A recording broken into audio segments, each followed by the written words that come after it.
from. Ah, very good. So it crosses over. Yeah, there's a very important crossover there. Excellent. Right, so I think probably a good time to start. Great. Yep. Yeah, I hope everyone had a good break and had a chance to grab a cup of tea or your drink of choice.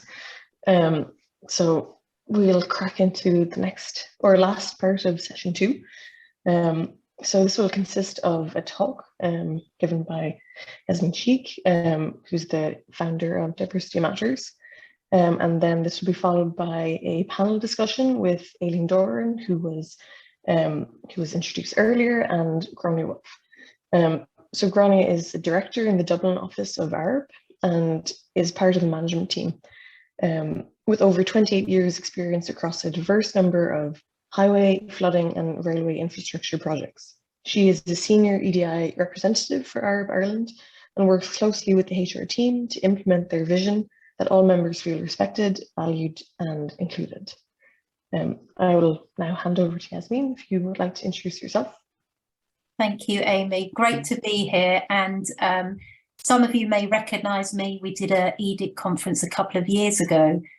So some of the content may be new to some of you it may be a refresher, but I'm hoping you'll enjoy the content anyway, and we've got a great panel discussion for you afterwards. So as Amy said, I'm Yasmin Sheikh, the founder of Diverse Matters. I'm a former lawyer as well for all my sins, and I came out of law because I had a significant life event. I'm a wheelchair user, and just found that this was really my passion, you know, and I saw the world in a completely different way and set up my consultancy, and also became the vice chair of the Disabled Solicitors Network for the Law Society of England and Wales. So a lot of my work is with the Law Society as well.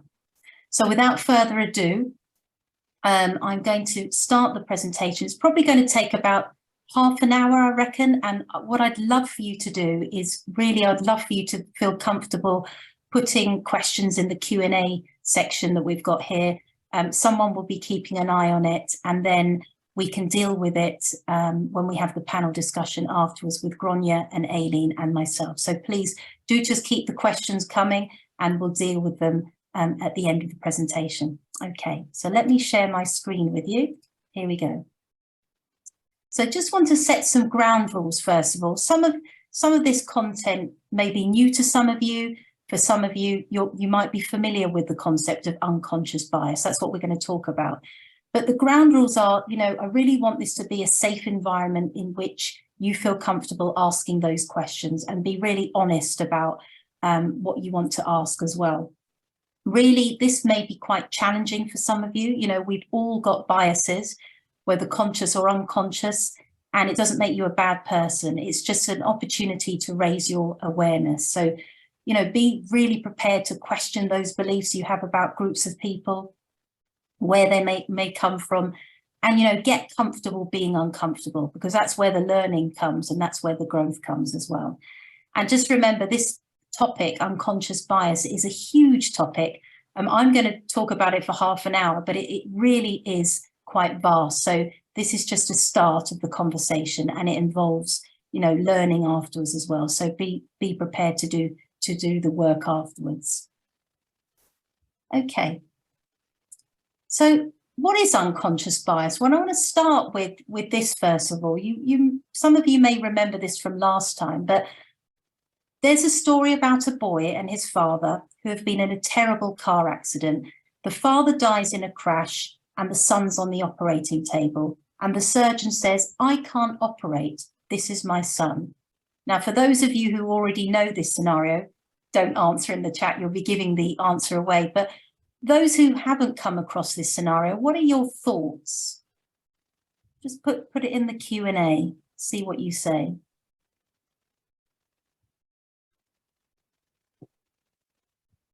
I think the chat function's open as well, isn't it? And the Q. Are we?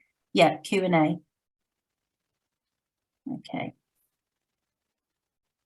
I can't see any.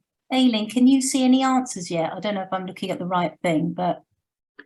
No, I think they're just rolling and will rolling slowly as people there a wake up. delay? People are thinking. I'll give you some thinking time. So what do you think about that scenario? Has it baffled you, or what are your thoughts? Okay, I think they're coming in. Yeah, we have a couple of responses coming in the Q&A and chat. Okay, well, someone has written the right answer already. The surgeon is the mother. Great. So for some of you, you may be confused about that. For some, it may have been obvious to you. I mean, I remember telling my mum about it, and her theory was that the dad was gay and his partner was gay, and she was coming up with all these different scenarios. It's like, Mum, it's the mother. So, oh yes, why did we not think of that? But we may have a view, an image in our mind what a surgeon looks like, and sometimes that's unconscious bias, isn't it?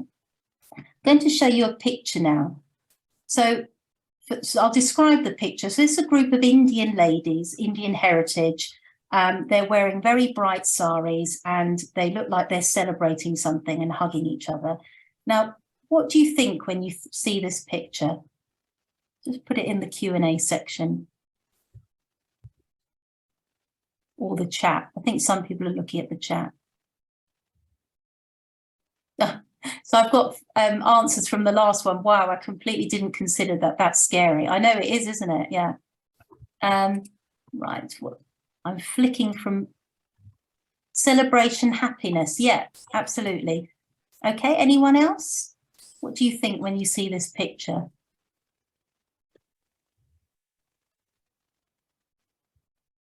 So someone said one form of diversity, love. You can see the space mission screen, sharing success. Yeah. Community. Okay. So some of you may know this, but this was when India celebrated the success of its first Mars mission. And the women in the picture are actually scientists at the Indian Space Research Organization. Now, I remember seeing a tweet at the time. It was by an Egyptian journalist and women's rights activist. And she tweeted, "I love this picture so much. When was the last time you saw women scientists celebrate a space mission?" And she said, "I can't remember seeing such a picture from NASA, and I can't remember seeing anything similar in India before. In fact, the picture shattered my own assumptions about Indian space scientists." So that might be a form of unconscious bias. Again, we have a particular image of what people are supposed to look like, scientists. Okay, so unconscious bias, what is it? Well, it's prejudices and stereotypes that individuals have about certain groups of people, and it could be attitudes that we hold subconsciously and affect the way individuals feel and think about others around them. Now, unconscious biases, they are so much harder to call out than, really overt forms of perhaps racism, prejudice and discrimination. A lot of the time, the biases are very covert and subtle, and that's what makes it really hard to call out. And as I said at the start, we've all got biases, and sometimes our brains take shortcuts so that we don't have to wade through lots of information. But sometimes what that means is we may overlook people because of the assumptions we make in the workplace. And we may screen out talented people who are coming to us to recruit them, and we may screen them out because we have an idea of people's capabilities and make assumptions about them. And so unconscious biases may actually affect our decision making and also our judgment, and can creep in at recruitment level. It can creep in at progression and also promotion level. Merit is not actually an objective standard untainted by bias. But unconscious biases, they're not just about individual biases, but also can impact policies that we make, the practices, the cultures, and sometimes they're so normalized that we don't even question them. Now, I want you to think pre-pandemic. I'm as I said, the former vice chair of the Disabled Solicitors Network of the Law Society. And we carried out some research called Legally Disabled. We looked at the career experiences of legal professionals, disabled legal professionals. What we found is pre-pandemic, the most requested and refused reasonable adjustment was home working and flexible working. Now, we have a pandemic, and now this is a mainstream concern. We're looking at hybrid way of working. But it makes you think, doesn't it? Our previous practices, what was so normal to us, being in the office every day, potentially, probably wasn't the most inclusive way of working, particularly for people with disabilities or health conditions, or it could be people with caring responsibilities. So some of our practices have become so normalized that we haven't even questioned them. There could be biases there. So that's something to think about. So I want to ask you a question, and please put it in either the chat or the Q&A. I think people are using both functions. Let's have a really honest discussion about this. When you see the words diversity and inclusion, what words, images, and feelings immediately come to mind? What do you think about when you see those words, diversity and inclusion?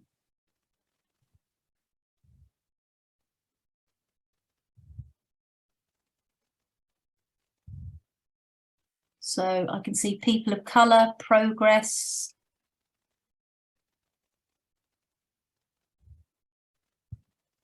I'm flicking between both. Anything else? Minorities, happiness, sense of belonging, fixing inequity, hopeful and hopeless. Yeah, that's an honest answer, isn't it? Mixture of feelings. Okay. People of colour, open-mindedness, liberal, the playing field is not level, voices needing support. Yeah, okay, great. So diversity is actually the presence of difference, whereas inclusion is actually access to different brilliance. So you might want to write that down. Diversity is the presence of difference, whereas inclusion is access to different brilliance. So what does that mean? Well, inclusive cultures are actually high-performing cultures. You know, they should be places where people are able to talk about themselves without mockery or marginalization. And, you know, being able to talk about yourself at work isn't a nice to have. It's absolutely essential to create an environment where people can safely disclose their insights, their experiences and concerns. And, you know, if our colleagues fear what might happen to them if they expose their identity, it really stops them from sharing their brilliance with us. And especially now during the pandemic, we have really shown our humanity, haven't we? The ability to show vulnerability and empathic leadership. It's been absolutely critical. So inclusion isn't just the presence of difference, but it's that ability of that difference to speak up. And sometimes unconscious bias can get in the way of that. And I really believe that inclusive leadership in a post-COVID world, it's one of the unexpected aspects of the pandemic. It's been the radical humanization of the workforce. If you remember, you know, we had a virtual view into our colleagues' homes and we really began to see the fullness of their lives outside of work. You know, we saw their children, housemates, pets, partners sometimes, but we also saw their isolation. And we really saw how the world inside and also outside of work challenged people and also affected them. So in short, you know, our identity of our workforce is more important than ever. People are no longer just job titles, but they're individuals. And this provides us with the opportunity to really create authentic, high-performing teams rather than just groups of individual elites, elite individuals who work alongside each other. So thank you for those things. So an EDIG survey was carried out, was it, Aileen? I think it was a couple of years ago, wasn't it? And you'll remember we really focused on that in 2020. And I just wanted to draw out some of these themes because I thought they were important in terms of unconscious bias. So what gets in the way of inclusion, you know, accessing that different brilliance? It can be unconscious bias. And it was a recurring theme in the discussions about equity, diversity and inclusion. And question 13 of that survey asked respondents about the extent to which they agree with the statement, there are issues with unconscious bias in my workplace organisation. And interestingly, a significant majority, 73.2% of respondents agree to a certain extent, either somewhat or strongly, that unconscious bias issues are present in their workplace. And interestingly, it was the people with experience of discrimination that really showed that they had strong agreement with the statement that unconscious bias issues really are present in the workplace. So it really is a problem. So as I said, I wanted to share my story a little bit because the world changed for me when I acquired my spinal cord injury and I had to use a wheelchair back on the 18th of March 2008. As I said before, I saw the world differently, but the world saw me differently as well. And I realized that the world hadn't really been designed by people like me. And sometimes when we design our policies and spaces, we don't always consult with those groups that it could potentially impact. And, you know, there's a mantra, nothing about us without us, which is about the fact when we design policies or spaces, do we actually consult with those particular groups, maybe minority groups, marginalized groups, about the issues that may directly impact them? Or do we even consult those groups when we design any policies? Because we might have gaps in our awareness. Now, I mentioned this to Aileen before when we spoke before. For example, these are some of the examples of gaps in our awareness that we may not think of. If I ask you now, your favorite restaurant, could someone in a wheelchair access that restaurant? You might have to think about that, you know, because if you don't use a wheelchair or you don't have a mobility impairment, you could just walk into the restaurant without thinking about it, whether it's got steps or a lift or a disabled toilet. So, you know, it's just a small example of how we need to really think about some of these issues that may directly impact people and move away from unconscious bias to actually thinking about conscious inclusion and listening to groups of people who may be different from you. A little bit more about conscious inclusion later on. And I realized also when I started using a wheelchair, people really do talk to you in a very different way. They'll either talk to your friend rather than you, or they'll ask me questions like, do you work? Whereas before it was, what do you do? Very, very big distinction there. So I often say there's a soft bigotry of low expectation because of my visible difference. And when people look different to us or sound different or come from a different background, what assumptions are we making and how does that creep in to recruitment, promotion, you know, who we go to lunch with, who we decide to give a juicy piece of work to? All of these decisions really are impacted by our biases. So what I wanted to share with you is that I've designed a framework called the 4 Bs. And one of the Bs is about bias, but unconscious bias training can only raise people's awareness about their unconscious bias. But the evidence shows us that training alone is not effective in changing behaviour. There is absolutely more to do. So the reality is there's no quick fix. There's no one-size solution that fits all to create that diverse and inclusive workplace. Unconscious bias training is just one piece of the puzzle. And I believe, and this framework I'll share with you, that you need to actually master 4 areas to have an inclusive culture at work. And as I said, bias is just one of those areas. So let's look at these 4 Bs, as I call them. So the first B is business. You know, do your leaders and staff in your organization and in your industry understand the business case for having a diverse and inclusive organization? You know, there's a strong economic case for having diverse teams. According to Deloitte Review 2018, diverse teams are twice as likely to meet or exceed financial targets, 3 times as likely to be high performing, and 6 times more likely to be innovative and agile, and 8 times more likely to achieve better business outcomes. So it's a strong commercial reason for getting this right and eliminating bias where we can to ensure that inclusivity.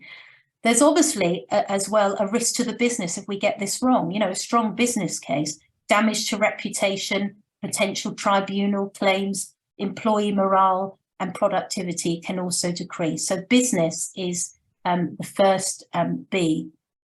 The tone really has to be set by leaders and managers to ensure an inclusive and supportive culture. Now, the next B is bias. So this is part of the puzzle. And this is both about overt and covert bias and also systemic bias in our decisions about who we hire who we promote and provide opportunities to. Now, if we believe that our workplaces are meritocratic, we think that people progress on the basis of their ability, their effort, their drive and achievement. And it's not about who you know, it's not about the university you went to, or your race, or your gender, or your social class. I'm sure we'll all agree, all of us, that that's the ideal, isn't it? But unfortunately, the data shows us that is not the reality. Saying that meritocracy is actually a myth is not an attack on your organisation where you may work. It's not an attack on the geosciences. It's simply context for our work as inclusive leaders. Because when we recognise that meritocracy doesn't automatically exist, it only helps us to be proactive in striving for it. I'll give you an example of bias and where meritocracy is a myth. According to the Centre for Social Investigation at Nuffield College, applicants, for example, from a minority ethnic background had to send 80% more applications to get a positive response from an employer than a white person of British origin. So that's just an example. And it could be that, because of their name or other elements like that. So there really is bias out there. And then I'm going to talk about behaviour. This is the third B in terms of thinking about how do we have a diverse and inclusive workplace. So this is about behaviour. This is about, how to be an ally to people who may be from a minority group or a non-traditional background, as an example. And being an ally is less about grand gestures. It's actually, or declarations. It's more about our everyday behaviours. How do we challenge poor behaviour in the workplace, in the moment? How do we deal with incivilities that we see all around us? Are we silent, which means that we may be complicit with that behaviour? What is your behaviour signalling? And I can understand, some of you may be in a junior position where actually there's a power dynamic at play, and it's very, very difficult to challenge a senior person making that comment or behaviour that's incivil towards somebody else. And how do you challenge that as a junior person? That can be really hard, can't it? That's why it's absolutely vital for senior leaders, on this call, in this industry, to really play their part in challenging those incivilities, because you set the tone. What you say or what you don't say signals to the rest of the organisation or your industry what's permissible and what's not. And there's a guy called John Amici. Some of you may know him from LinkedIn, and I work alongside him. He's the founder of Amici Performance. And he says that culture is defined as the worst behaviour tolerated. Culture is defined as the worst behaviour tolerated. Just think, what is your culture in your organisation tolerating? Something to think about. And the last B I want to talk about is belonging. Now, some of you who are very familiar with EDI, diversity and inclusion conversations, know this whole concept of bringing your whole self to work. You've probably heard that quite a lot, which means that, do you feel, whatever your background, whatever your identity, that you have to conceal part of your identity at work because you don't feel safe sharing it with your colleagues? It could be that you are worried, for example, about revealing your sexuality. If you mention casually to colleagues what you did over the weekend with your work colleagues when you're discussing what you did with people that you hang out with outside of work, and you're watching what you say. Now that can be so energy expensive, can't it? To go to such lengths to conceal aspects of your identity, which are an important part of who you are. So, do you feel that you have a sense of belonging at work? Or are you concealing really important parts of who you are? So when we think about the business case, again, more evidence for you, for those of you who like lots of evidence. Recent research from Bloomberg has found that inclusive teams make better decisions, they make them more quickly, they require fewer meetings in the process, and greater diversity leads to more ideas, better and more informed decision-making, and increased board effectiveness. So it makes good business sense to be free from any biases so that people feel included and welcome to offer their opinions and also their comments. Now, I'm just going to touch on different types of biases. There's many types of biases, but we're just going to go through some of them. So one of them you may have heard of is affinity bias. And this is the idea that as humans, it's very natural that we are more comfortable with what's familiar to us. So this means that unless we actively work against it, we will surround ourselves with people who are like us. I'm sure you've seen the effects in recruitment and hiring practices, but affinity bias also exists in the day-to-day operations of teams. It affects how projects are assigned, who is given access to our time, our expertise and sponsorship, and the level of forgiveness applied to mistakes and more. So what I want to delve into is look a bit closer at where affinity bias lives in our behaviours and procedures. So on the boxes on the left, so things like external recruitment, promotion, talent mapping, for example, this is where bias is more obvious and where the interventions against bias focus their efforts, such as recruitment and promotion processes. Now, the boxes on the right, such as stretch assignments and coaching and feedback, they're less obvious areas where bias lives. And the evidence and the research shows that they have a profound and disproportionate impact on our Black and Asian colleagues, and also those who may be from other minority groups. So when you think about things like stretch assignments and sponsorship, you can see how they can translate into someone's ability to progress within an organisation.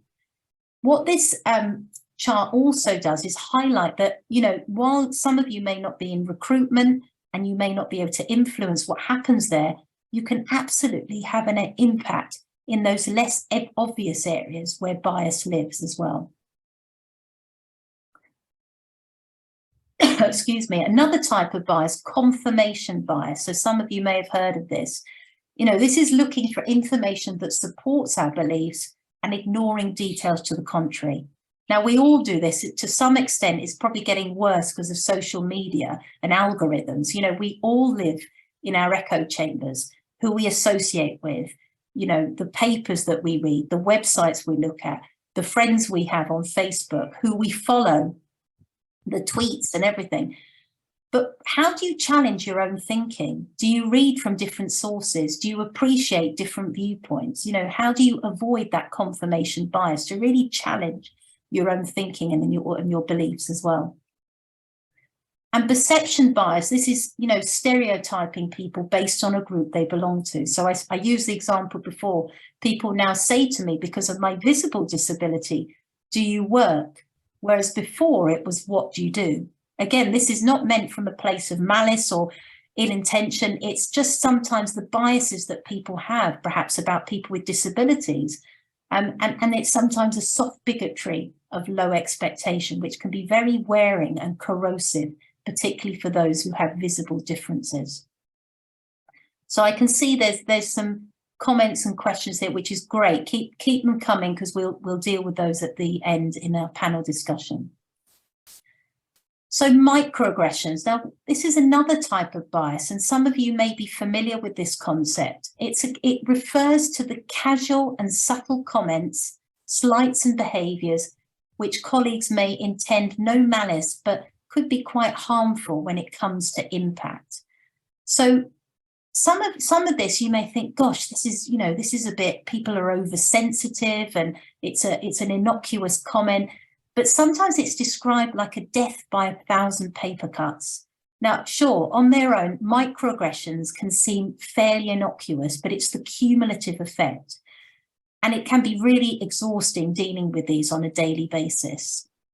Now, examples of this could be, I've had things like, oh, you're too pretty to be in a wheelchair, or quite pretty to be in a wheelchair, or you're so brave being out, strangers remarking on that if I'm on the train. I'm still waiting to receive my OBE for that, but anyway, that's another issue.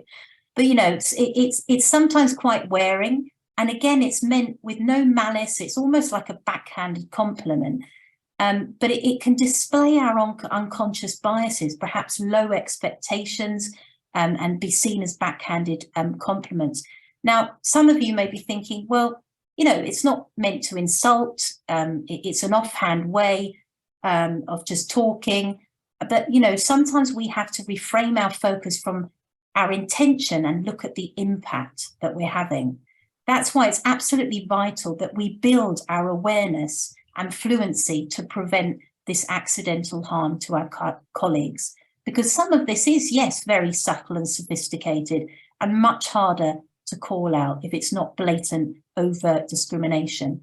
Now, some of you may think, well, how has this impacted the geosciences? Again, back in this survey, the evidence showed us, and this is a quote from that survey a couple of years ago, this discrimination is unfortunately pervasive in the geosciences at all levels. It spreads from male colleagues constantly interrupting or interjecting to speak in my place when I'm addressed, to witnessing someone assume an African-American person at a conference was wait staff. She left the geosciences, to the overall stunning lack of diversity in the geosciences across the board.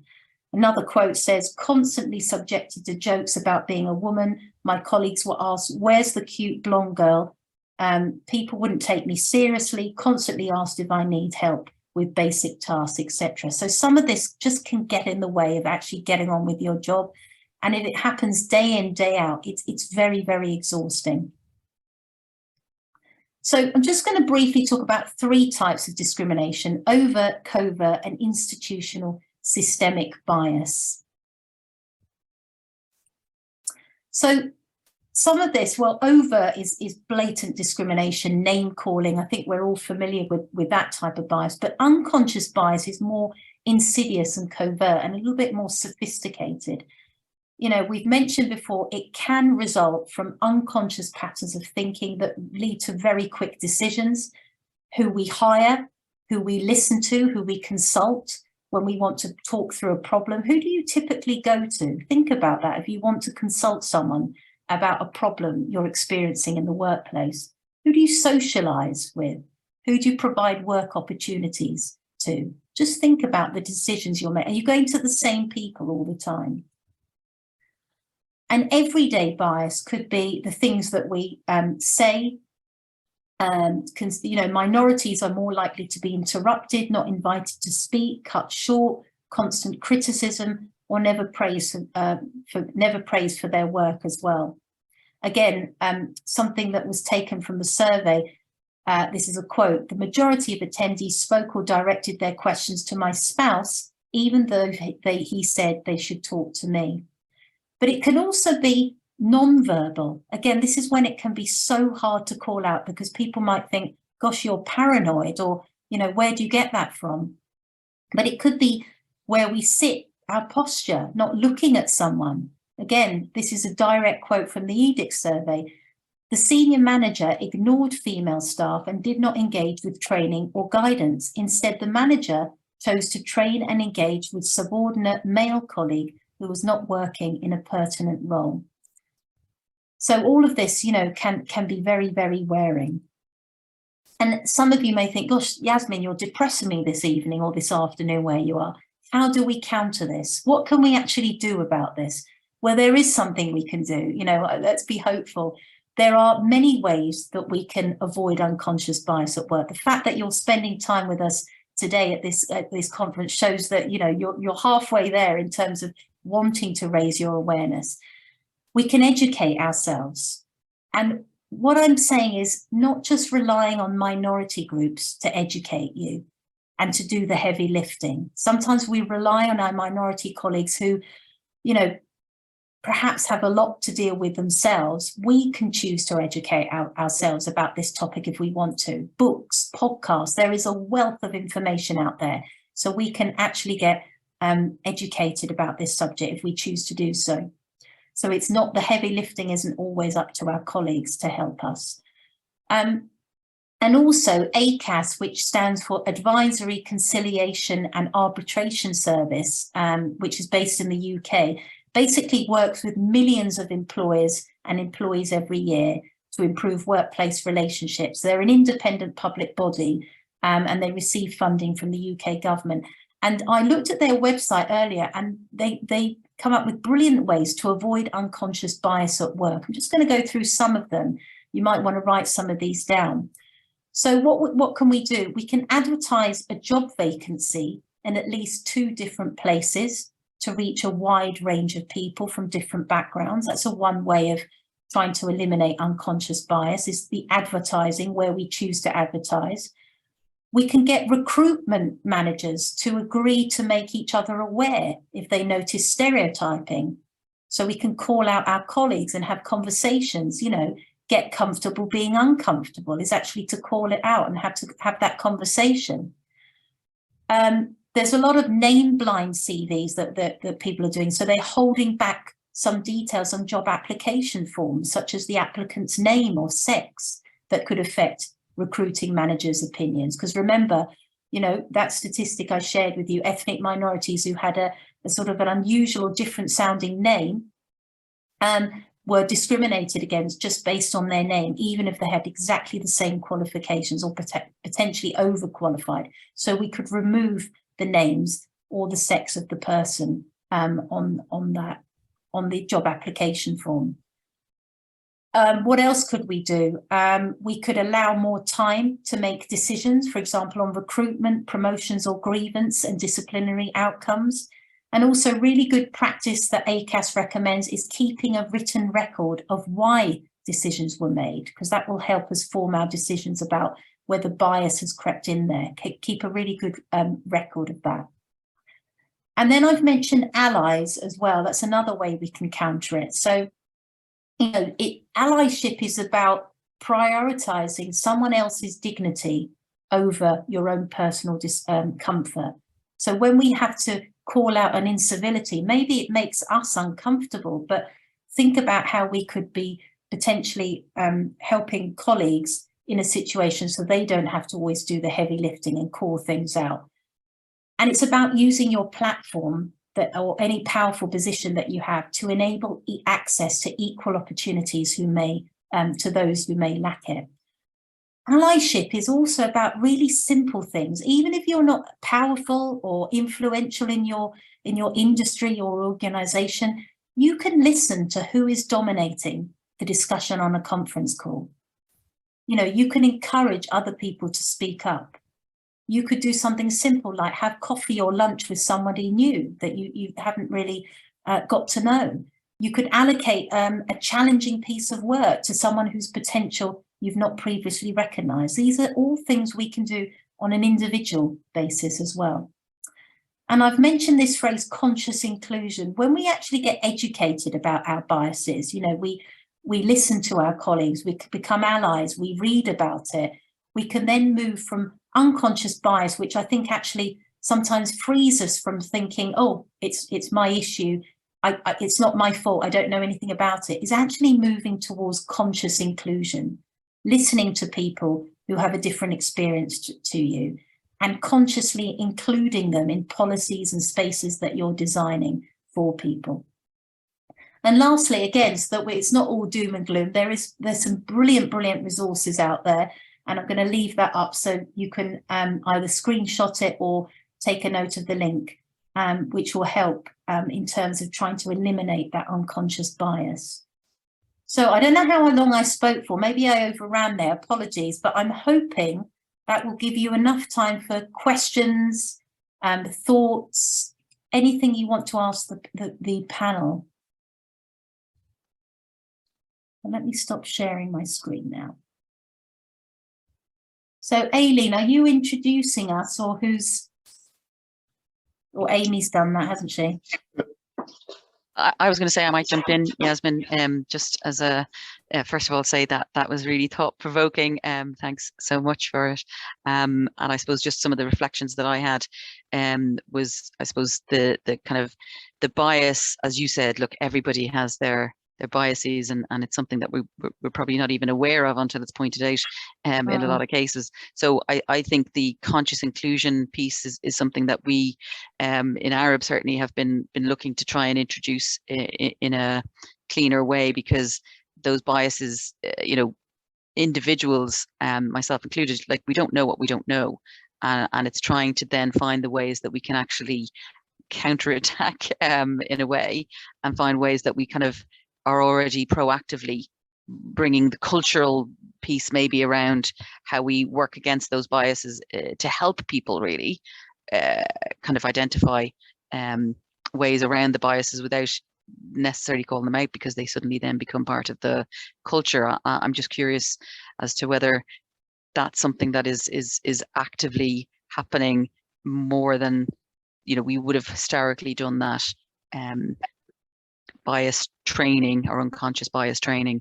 And again, people understand it better after the training. It's just the implementation of being that more diverse, inclusive people and culture afterwards. I think certainly that conscious inclusion approach might make it happen better. And I think some of the things that we've been doing is what you've mentioned there, just about the blind CVs in some instances, but also kind of, you know, using competency-based interviewing to kind of keep it around what the role is and not the background, or not the, you know, some of us certainly have been biased around our alma mater, or potentially looking for people that might have come through the same kind of training, but actually it really should be about the role. Yeah, I mean, we all do it, don't we? I mean, if you meet someone who went to the same university or college as you, there's a natural gravitas towards that person. You start chatting, and you have to check yourself and think, oh gosh, that's the affinity bias kicking in, isn't it? That you think, I don't want to give this person preferential treatment. And, you know, it's just recognizing that. And actually the best person for the job may be somebody else, but we form that natural affinity with that other person. So it's just having other people on the panel, and as you say, you know, ensuring that we just raise our awareness about these things. Aileen, did you want to come in here? I can see there's lots of questions, but I thought I'd bring you in at this point if you had any thoughts. Thanks, Gronya. Any thoughts about the presentation and what was said, or following on from absolutely.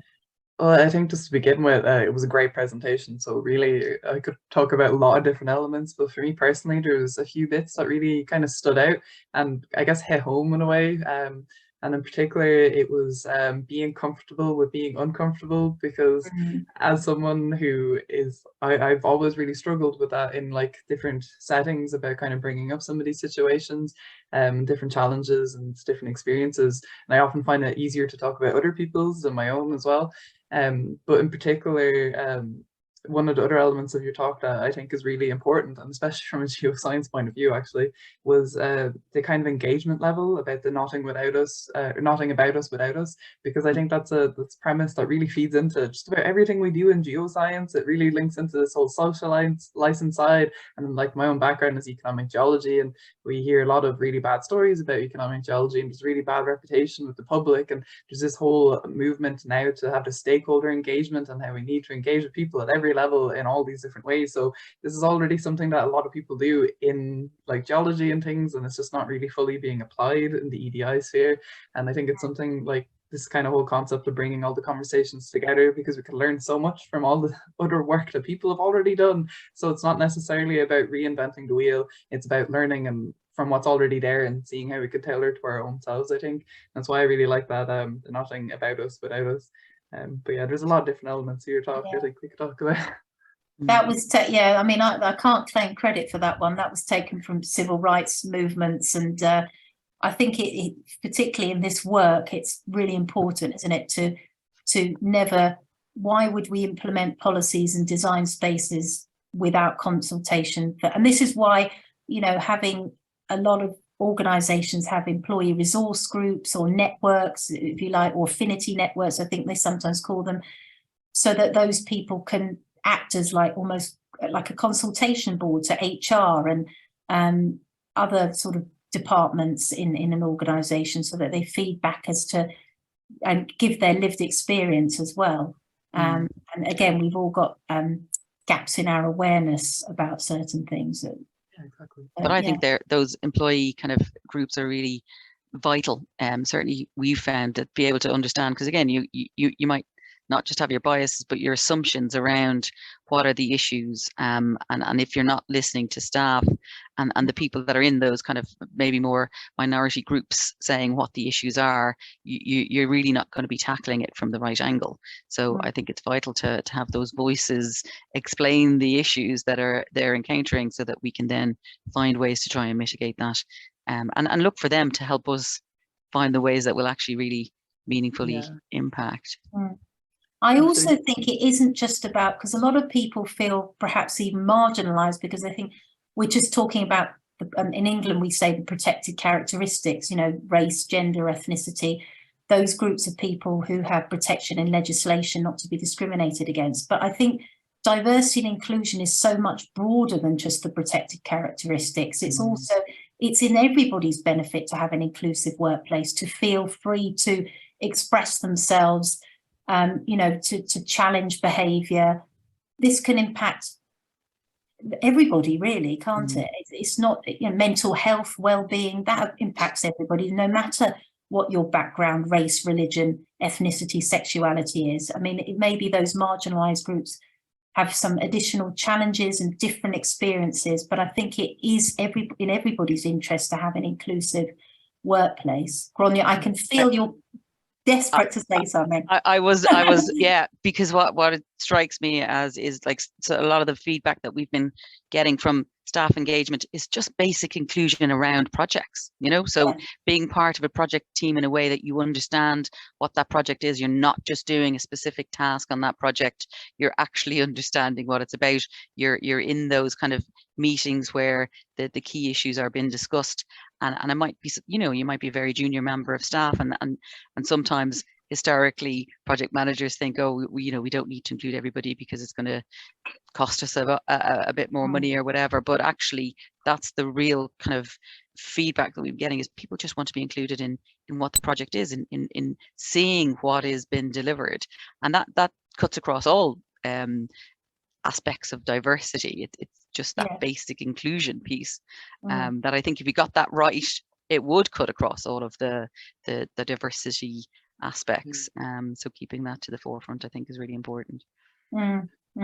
And I think that also feeds in a little bit to do with, like, the way we engage with each other, because, like, over the last few years or whatever, there's been obviously a change in the way we engage with each other, but it's also provided new opportunities to collect that feedback, and for different, like, say, those higher up levels to engage with those lower, like, I guess, newer members of the team, so that you can start to hear those ideas and see the value in having, like, understanding it from all stages. Because I think you're right that at certain points in career, you might not remember what it's like to be that kind of early and new, and like what you wanted to see then. So it's always nice to have those kind of cross career level, I guess, interactions.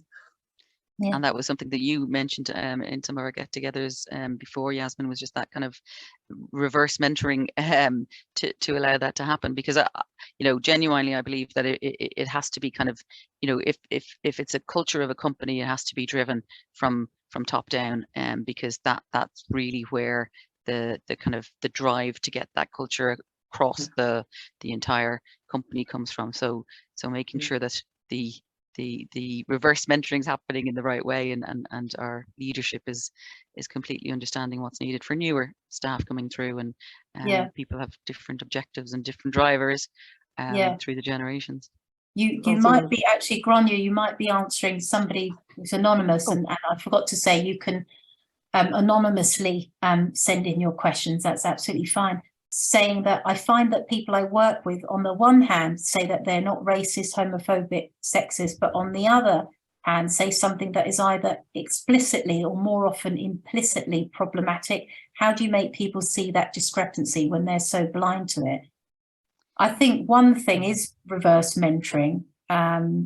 If you know, and Gráinne, could you explain what reverse mentoring is, so that people might not be familiar with that concept? Yeah, so I think typically we have the mentoring process where kind of an experienced or more senior member of staff would kind of mentor a junior member of staff, you know, through their career. The reverse mentoring is basically having junior staff mentor more senior members of staff, and kind of help them see how maybe the issues that staff at a junior level are having, and how the company could be you know, improved or progress or become more diverse in ways that maybe senior staff through their own kind of biases might not see what the company needs to be moving forward, and it's just having that kind of holistic view, I suppose, of the staff needs and the company needs across the entire cohort of staff. Yeah, the way and I know Deloitte and other big organisations have had things like listening sessions where people are actually talking about their experiences, and people again attend to listen to different experiences. I mean, my own issue with that is it may bring up a lot of trauma for people, and that's it could be quite triggering. So it has to be carefully managed how you do that. But if people are willing to do that, obviously that's a way to get people to sort of hear other perspectives and listen to people's different experiences. That can be a way of people really questioning their sort of views and comments that they make and how that can impact people. Aileen, the other thing, sorry, that I was going to say, Yasmin, is, you know, we do have kind of a confidential advisor piece where people that maybe have experienced incidents that others mightn't either have known happened or recognized happened, but is still something that needs to be addressed by the company, then these confidential advisors are available for people to kind of raise the issues to the right level. So something like that can be helpful. Again, where people are maybe anxious or nervous about raising it to their direct line manager, that those kind of pathways, I suppose, to getting these issues aired are helpful. Great, thank you. Aileen, did you want to come in on this? Any thoughts that you had?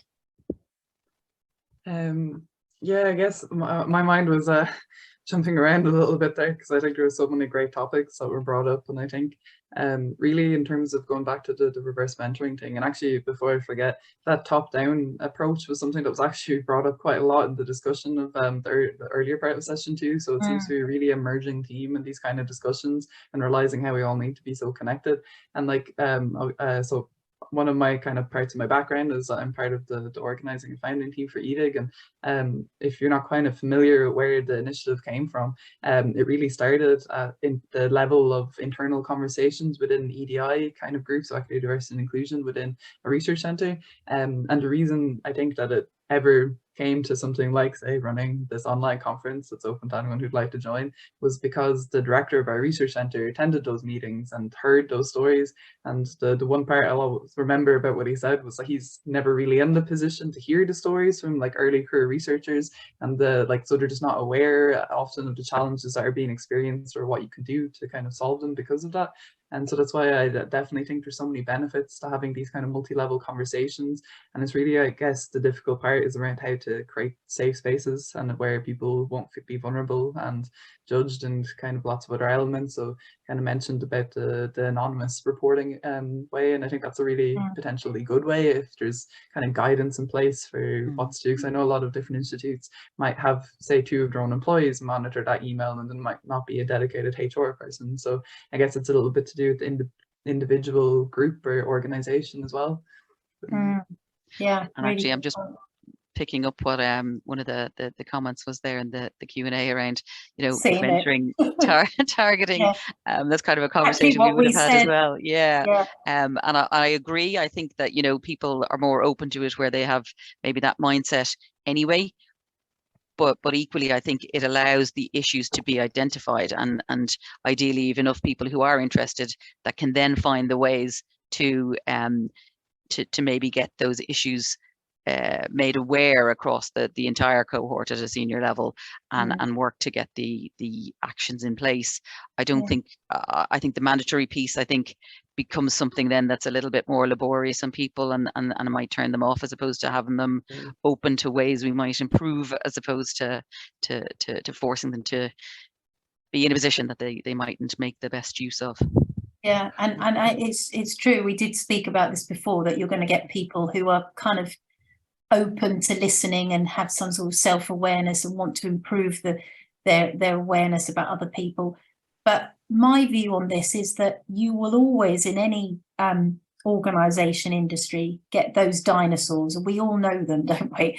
That they will never change their mind, or they're so ingrained, these attitudes, that we really have to be concerned with the critical mass. I think most people are kind of already there, the early adopters, and others are kind of, you know, unless you point things out, say, have you thought about this though? Have you thought about that? And those people that you potentially are excluding, most people are kind of willing to learn. And I think if we can get the critical mass, that's when we shift cultures, and then the dinosaurs will perhaps be quiet, or, you know, people could call them out. I don't think we can change the world. We can't change everyone. Yeah, but I do think optimistically, Yasmin, that you know, that cultural kind of change of mindset means that there's less and less dinosaurs potentially, because the culture has kind of nearly not attracted them anymore, or weeded them out to an extent. That's my optimistic view of it anyway. I think another kind of was related to something that was mentioned earlier about engaging at like younger levels, I guess, and not only in terms of kind of EDI awareness. And I think there is a general movement where like a lot of the younger generations are a lot more aware of different social issues and challenges experienced by people. But one example from my own university is that they brought in, there's a lot of different things that they brought in, but one is that for all new undergraduates, as part of the registration, they have to undertake unconscious bias training. I think it's an online version, so I'm not entirely sure how it works, but I think something like that is quite nice in a way, where it's kind of getting people, before they've had this lifelong of like thinking in a certain way with their kind of unconscious biases that are a lot more difficult to overcome as you advance, I think, in a career. And I say that as someone in the early stages of their career, but yeah, I just thought it was a nice example of one way to do as well. Yeah, I think, as I said in my talk, I do think the research shows that it's only one thing. On its own, it doesn't do anything. It has to be, you know, the other things, that the sense of belonging, top-down leadership, policies, you know, implementing these things as well, and going to conscious inclusion. But I think, it can be one piece of the puzzle, can't it? Really, sorry. Yeah, I'm going to move. We've got some pre-prepared. I'll ask one of our pre-prepared questions, and then I'll find a question, because it's hard to keep track. This great engagement, guys. So this is brilliant. So to both of you, have you seen any changes in the way that we're working since the pandemic in your own organisation or industry? Because I gave the example, obviously the pandemic showed us that it really challenged the way we thought about how we have to work, and we're all kind of working, if we can, in a hybrid way. I mean, we're all online now, and typically we may be, well, we're all over the world, which is great, so we couldn't all get together in a room somewhere, but it really has challenged, you know, what is the norm now. It's thrown that question up in the air. So I'll go to you, Aileen. What changes have you seen in the way that we're working? I guess in terms of where kind of my experience level, it was in academia, and really there was a very sudden, it was announced I think to the hour or something like that, shift where everyone was working at home.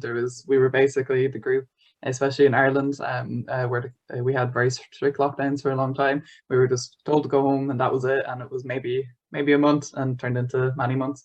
But this kind of led to a lot of new challenges coming up, I think, in our community, because you're basically, like, all the academics I know, in particular lecturing staff, were expected to do their entire course material all online, given very short notice, and so they had to completely redesign a lot of their programs and initiatives. And geology often involves a lot of like tin sections and hand samples, so I know many people who went and virtually recorded field trips for people to do, and so it kind of led to a massive increase in accessibility in a lot of ways, because now there's some virtual field trips that people can go on if they're not able to go on the actual in-person one, and there's a lot of other resources like that. But I think for a lot of people, the move to a virtual landscape was a really challenging one, and I think it kind of led to this blurring of home and work-life balance that a lot of people still haven't really fully recovered from.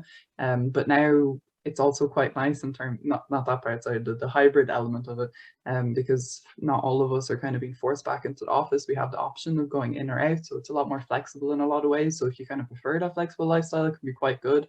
But again, it can be quite challenging in that work-life balance area, I think. And I think that's one of the biggest things I've seen in academia in particular, but geoscience as a whole, is just the stress, the added stress that will come on people from this change. Yeah, blurring the boundaries. Yeah, absolutely. Gronya, any thoughts from you? Yeah, I suppose I kind of, maybe what is more obvious to me is more the kind of recruitment process and getting people integrated into what we think is a strong company culture. That I think was more difficult to do when people were recruited online. They started in the company online, and effectively trying to get that kind of integration into the teams, and that inclusion. Not necessarily, you know, I think it's proven that we can deliver and productivity is pretty high remotely, but it's just that kind of maybe slightly intangible piece around what is the Arab culture, and our new recruits been kind of brought into that in a way that's tangible to them. And I think some of that maybe is, you know, we didn't have the opportunity to do the social kind of out of project delivery piece in the same way, and that by kind of osmosis nearly gets people into the mindset of how we work as a company, and how we relate to each other as people and as staff. So I think that's something that I think was difficult, and I think that the hybrid piece will allow that to come back in a way that will be to the betterment of staff and the company ultimately. Interesting. Just looking at these questions, I think we should take a question from. Do you want to take your pick, Aileen or Gronya? Anything that you feel? I'm just looking down through them now.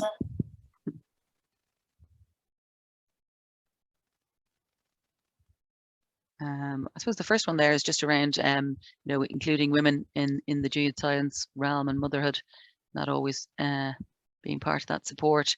I'm not sure what company that person's working for, but essentially I think I would have found that companies are looking at that much more widely, as opposed to, you know, just maternity leave, the kind of package of leave for partners, you know, to share the burdens, and that kind of approach. Again, it's, I know one of the answers, or one of the chats was around larger companies like Arab potentially can do things in certain ways that smaller companies can't do, and it probably does depend on the size of the company as to what kind of benefits or otherwise are available, and potentially that drives some of people's decision making, you know, factors around where they want to work, or maybe want to work in the future. But my kind of personal view is that it has become more progressive around the benefits that are provided, and certainly, you know, there's a very clear kind of mindset in Arab that, you know, maternity leave shouldn't be a barrier to anything, be that kind of career development and progression, etc. And there certainly has been a developing package around what is available from a parental leave perspective. I don't know if Yasmin, yourself or Aileen have any different views of how that's happening, either Aileen academia wise or. Yeah, I don't know if you want to add, sorry. I was going to say, you know, a lot of my clients are from the legal industry, and I agree, Gronya, that you know, the bigger the organisation, it's easier to accommodate, and the policies are more flexible. But I'm noticing even beyond that, there's things like fertility policies and people going through IVF or fertility treatment. There's even, you know, bigger organisations are looking at providing support for employees in terms of time off work, and trying to have a more inclusive culture in that respect as well.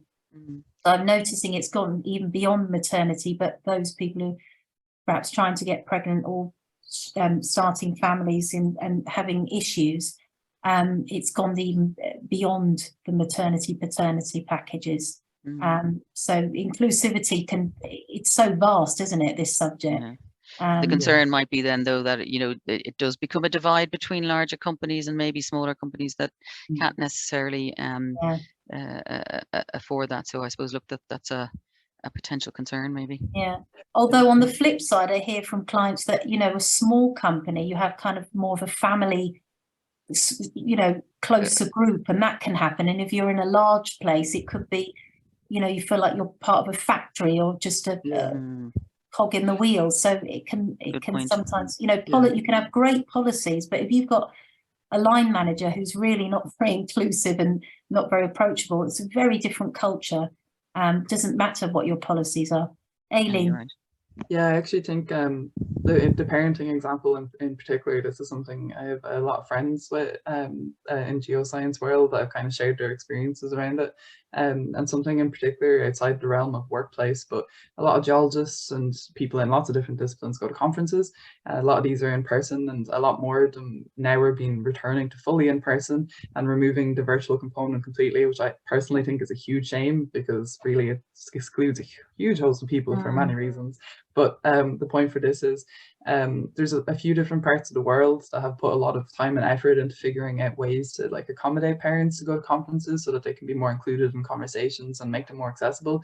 It's actually Australia that I've seen the best examples from, but from what I understand, there's a whole range of other conversations going on there, and there's probably a lot of resources that are not available. But in conferences, it can be something as simple as having a crash service for people.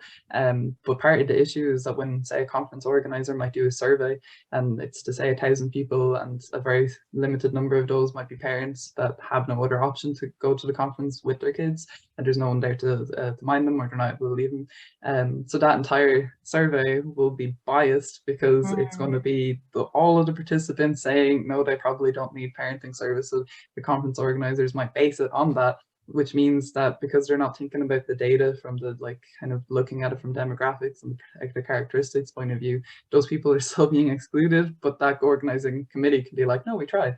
But I think that happens a lot as well when parents actually bring their children to conferences.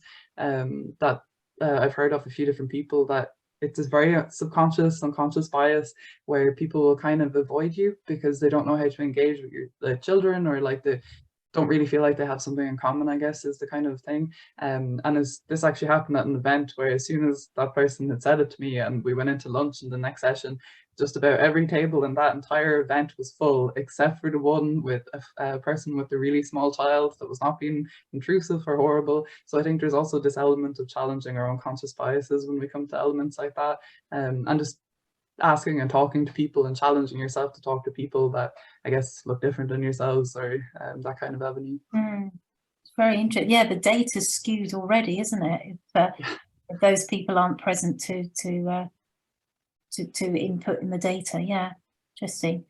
Gronya, any thoughts? Or just even kind of along that line of thinking, it is continuously challenging that kind of unconscious bias. So it's back to kind of not leaving an unconscious bias training, thinking that you've dealt with all of the issues. It's continuously keeping that kind of feedback loop and that kind of up to date kind of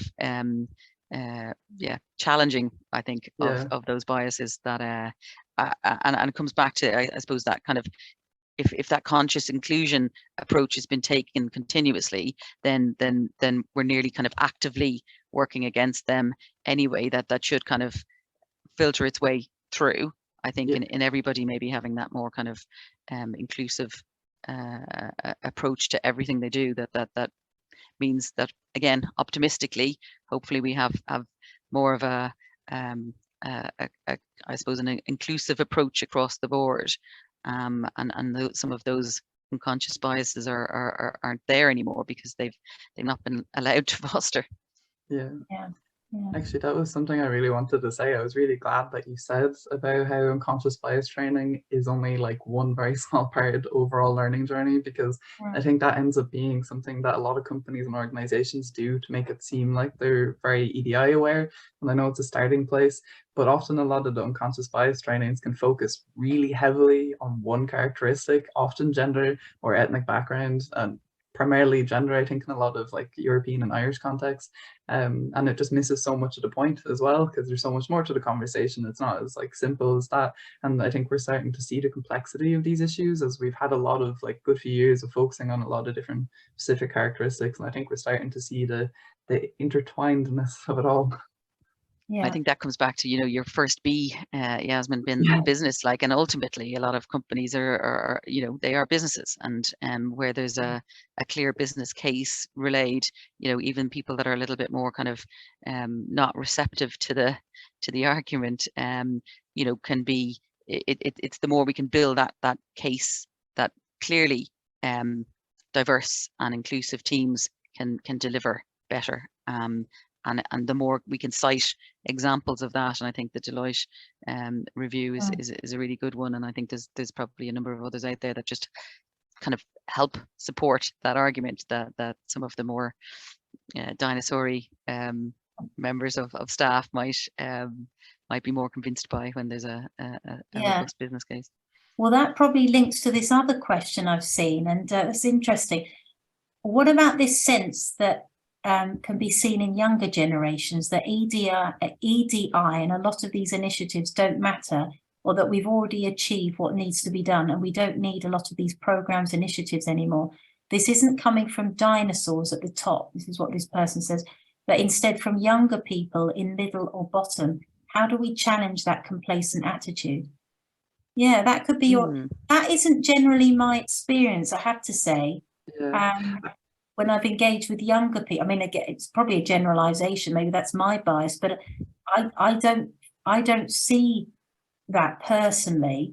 It's not my experience, but Aileen, Gronya, is that, can you resonate with that comment, or what are your thoughts? I'd kind of on your side, Yasmin, as in we continuously get kind of challenged by junior staff across all fronts, but equally, you know, we tend to get the positive feedback around, you know, some of the leadership, like simple like rainbow lanyards and you know, been worn by the group leader, that the difference that can make, and senior staff using pronouns and all of that gets really good feedback, because people are saying, well, you know, that there's an obvious kind of effort made to show that inclusion, that diversity, but kind of getting that continuous feedback, and not even, and again, it's probably around the unconscious biases that we have, that, you know, these issues are brought to our attention through those kind of staff engagement groups where they're bringing the issues to the table that we hadn't even recognized that they would be expecting of the company. So my experience is that they're a really positive force in keeping us engaged and moving the company forward. So it is, yeah, a little bit disappointing to think that there's other experiences where that kind of maybe has stagnated, maybe. I think it's actually a very interesting comment, though, is if we think about it, because I'd say quite a lot of people, in my own experience, I agree with you, Yasmin and Grania, just about everyone I know that's like does a lot of EDI work. There's a huge cohort of people in the younger generations, but also throughout all generations. And I think that's a really interesting comment, though, because it shows that like our experiences really reflect what we know about the world and about their engagement with it. And I think it really can challenge what we think of as assumptions, because I think when we talk about, like, and use word like dinosaurs or the like old white person as well, which gets commonly used quite a lot, it can be quite like off-putting, I think, to a lot of people, and can really make people feel attacked, because I guess it's the very same as that. Any young person reading that probably is going, we're all very involved with this, and like feeling like, oh no, that must not be right. But all at the same time, if there's someone from a specific demographic that often gets called out on, and the pressure gets put on them to prove that their demographic is the one that's really making a difference, it's a lot of pressure, and can, when it's talked about in a negative way and people kind of feel like they're not being appreciated for the work, I think it can really turn people off working in the realm of EDI, and feed into a lot of what that person was saying as well. The only thing I would kind of maybe add is just that there seems to be so much information coming at people that, you know, maybe it's not that people are kind of not wanting to hear about it, but there's just so much stuff about, you know, wellness, about EDI, about everything across the board. And some of that is because of the remote working piece and the way we had to get information out to people. And maybe there's a little bit of a reset needed there then to kind of go, okay, well, look, we are back to some level of office-based work. There's a hybrid piece there, and maybe we need to look at how we're filtering information through to staff, and that might help there. Just to add to that, I think one that I've come across a lot from feedback from different events is really the terminology. And like, if we even just think about like this terminology that gets used so interchangeably, and like I'd actually be quite interested to see if anyone has any comments or would like to put their definitions there. But what's the difference between equality and equity? Because they both get used completely interchangeably, and I've had a lot of conversations with people about how there's almost a geographical control on which one is used in your like EDI committee or whatever kind of terminology you use. But I've had some people saying, like, in very white dominated European based EDI committees, it tends to be equality, and outside of those demographics it tends to be equity. So it's quite interesting because all these words have different meanings for different people. So you could think you're saying something and it could be completely different to what it's meant to be to someone as well. So terminology, I think we should ask Aaron, really, because he's wearing the t-shirt. He's got a camera now. No pressure. I think with he's back. Is this a promotional moment for equity exploration? I mean, a good point though. Yeah, really good point. And I think I actually had a conversation with friends last Saturday when they came round, and they were saying, oh, I get so confused with the language, it's ever evolving. And they're both lawyers actually, and when we're talking about ED&I, and I said, look, I have to keep up to date as well, but language evolves all the time. And actually, sometimes if we feel that we don't know everything, that can cause us stress. We think, oh gosh, I'm going to be seen as silly, or I'm going to be embarrassed if I use non-inclusive terminology. And I always say, you won't be judged by your mistake. You'll be judged to your response to the mistake. So yes, I sometimes get it wrong. I don't know all the inclusive terminology. You've got to keep up to date with things. But if you actually just listen, have humility and say, do you know, I didn't know that. Thank you for telling me. Thank you. I've learned something. Is actually get comfortable being uncomfortable. Sometimes our ego is pricked a bit when we think, well, you've taken it out of context. And what do you mean? I didn't mean it like that. Well, just listen to people. Just listen and have that humility. And you may not agree with them, but it's just, taking in something that may be new information, different information, be challenged by it. Language does change all the time. And I think that's something, Yasmin, where certainly feedback that I've heard where people kind of go, well, I didn't really want to say anything because I thought it might, either upset or embarrass somebody. But actually, the minority people were saying, well, no, actually, I'd rather you ask the question. And even if it's a little bit ham-fisted, then it shows a genuine kind of interest in the issue and looking at how we might go about addressing the issues. So it's always better, I think, to have the discussion, albeit you might be a little ham-fisted, as I say.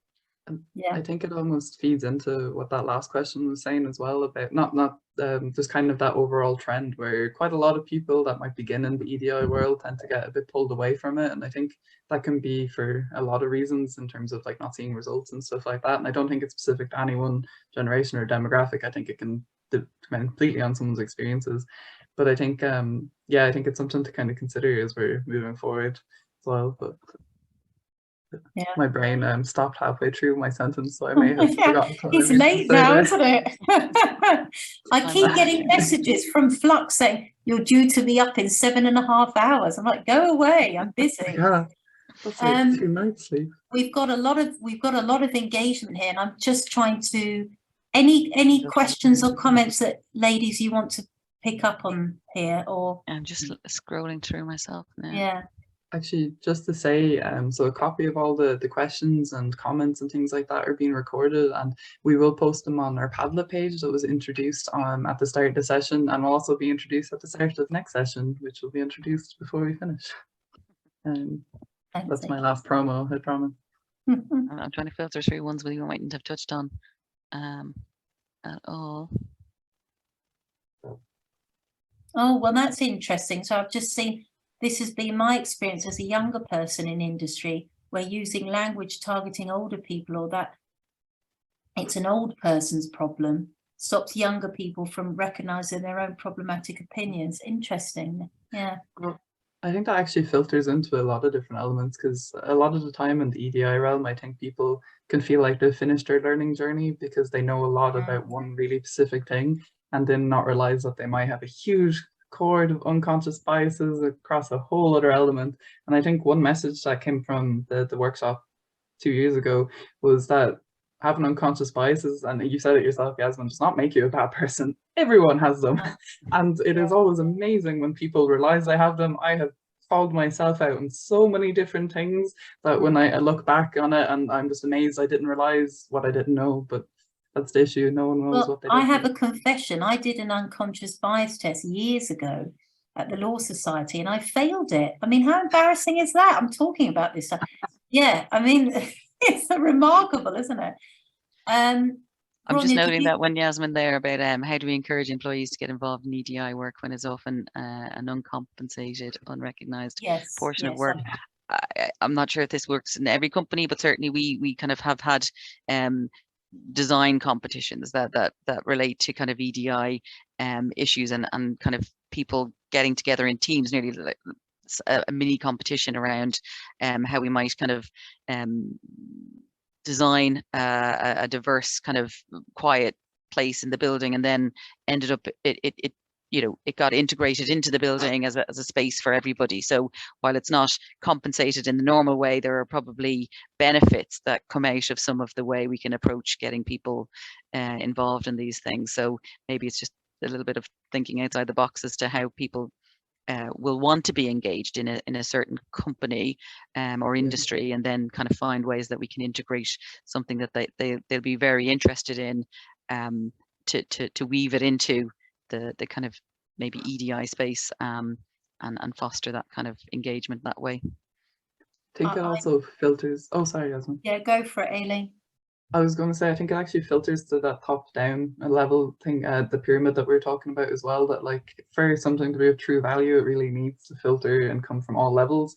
And like, I think really like if you're not getting that support at the higher ups, that means you're probably getting things like no financial backing, so that anything has to be done voluntary. And that's a really big common issue that seems to come up in terms of EDI, is that people who do EDI work do a volunteer basis and they don't get paid. And one thing I've seen quite a lot is that people who start to be in EDI worlds tend to get asked about their and this is coming from a research background, sorry, so it's not going to be everyone's experience, but people who are involved with that EDI world tend to get asked to do talks on their EDI work, not their research, which devalues their research and makes links to a whole host of things like imposter syndrome, making you feel like you don't belong in the research realm as well. So I think it's about finding a balance sometimes as well, because we should be evaluating all elements of someone, not just about one element. But I do think there's a lot more work that needs to be done to prioritize properly EDI work. Yeah, you're right. I mean, those that do the EDI work in organizations, you know, if they're part of employee resource groups or trying to set up initiatives, they're doing the heavy lifting, and it's on top of their day jobs as well. Mm-hmm. And I remember I took part in some listening sessions with a big international law firm recently, because they realized they were losing a lot of ethnic minority staff and other minority staff, and they wanted to understand what the issue was in terms of recruitment, retention of that talent. And so we had some listening sessions, and we interviewed partners, senior associates, junior associates, paralegals, trainees, all different levels of seniority. And, you know, we were hearing time and time again, when it comes to ED&I work, it's just not rewarded. It's on top of the day job. And actually then lawyers have to do chargeable hours. So they've got to do typically 7 chargeable, 8 chargeable hours a day. And the ED&I work is counted as non-chargeable. So it eats into your time. So you're going to have to spend longer in the office to make up the time. And so what we recommended, the report we did after listening to hours and hours from people, is actually link it to, you know, make it chargeable work, and also link it to reward and pay. And actually they've implemented that now, because that does incentivize people to take it seriously, that it is a business issue. Remember the first B of business, it's a good commercial reason. It's not just a moral imperative, but actually it makes good business sense. Your increased profitability, retention, you know, morale, productivity. There's so many great reasons for getting involved in this work. It's not just like a fuzzy, fluffy thing or just an HR issue. It should be absolutely integral to all business aspects, all business. I'm too tired now to talk. I've just lost. But here. Well said. Yeah. But you know what I'm saying, don't you? So that really is. I'm hoping this will catch on, because I think then people will be properly rewarded. And it's amazing. When I first started out, I remember people don't pay you. You know, they want you to do a talk to some really, really, really big companies as well, about diversity or inclusion or disability inclusion, whatever your specialism is.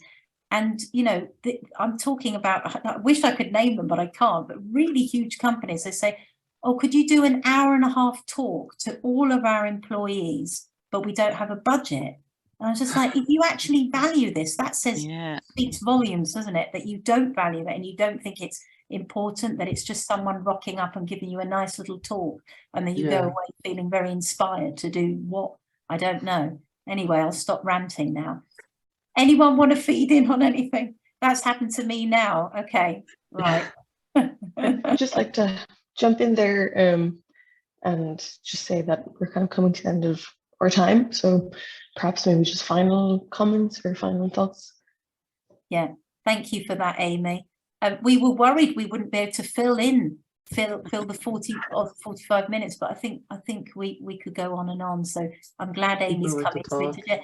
Any final thoughts from you, Aileen? I'll turn to you first. Anything you want to wrap up or? Yeah, absolutely. So I think overall there's just so many different elements of these kind of conversations, and they can be thought about in so many different ways, really. And I think something that's really important is for all of us to come together and have these conversations quite openly in a place where we can feel safe and unjudged, and also be very patient with each other, because to be honest, everyone is on a learning journey. Even people who are advocates are still learning, and there's so many different elements, and the complexity of everything is increasing as we have these conversations, and really just starting to see the kind of intersectionality and interconnectedness of everything. So I think it's really important for us all to come together, because if we don't, we also end up with that kind of pitting of different groupings of people, so like by demographic or whatever elements. And I think it's really important that we don't get pulled into that, because we all just need to listen to each other. Like, everyone has different experiences, and we really have to challenge our assumptions, because things like unconscious biases and diversity are so unconscious bias in particular can be so hard to unravel, and diversity can be so much more than the way it's presented in terms of just one or two particular characteristics. So I think it's just really, I just think we all need to come together and share our experiences and help each other learn. And thank you as well, Yasmin and Grania, for the panel discussion. I definitely learned a lot myself, so I think that's a success. Okay, good. And just from me, I think that, you know, we've come a long way. I think it's fair to say, on the whole EDI journey, but there's still a lot to do, and I think it is very much around that kind of communication piece that we have to continuously be having those conversations, listening to the issues that are been had across the companies, and then really kind of making sure that we have that kind of leadership drive to strive to make those improvements where the issues are identified, and that people, you know, that piece that you said about everybody being able to bring the whole selves to work, that been the forefront of it really is saying, how do we make sure that we continuously allow people to do that across whatever diverse or minority group it is that we have making up our staff. So I think it's a lot done, a lot more to do, and I think these conversations are really helpful in allowing us to keep that drive. Brilliant. I'll let you have the last word, because you summed it up beautifully. Thank you, everyone. Thank you for all your questions. Sorry we didn't get to all of them, but I hope you've enjoyed the presentation and also the discussion that followed afterwards. So thank you very much. Thanks, everybody. Thank you. Have a good night, or night, depending where you are. Just before we all go, no, it's okay. I'd just like to say, thanks again to all the participants, all the speakers, audience members, panel members, everything. Yeah, I think it was really interesting discussion, lot for us to think about and take home to our organizations. Just a few final notes. The session is being recorded, so if anyone wants, it'll be posted to our YouTube channel after the conference ends. And there'll also be a follow-up email for all the participants and audience members that will have all the various resources that we talked about and the recorded session as well. And we have our final session of the EDIG conference tomorrow, which will be at 6 o'clock GMT, and then various other time zones outside of that. So it'd be great if everyone here could come to that. And yeah, I think that's it for me. Aaron, if you want to say anything. Yeah, no, I just want to, sorry. I was going to say one thing, because I just, before you said, somebody asked a question, what was inclusion? They didn't write it down. Diversity is the presence of difference. Inclusion is access to different brilliance. There you go. Carry on.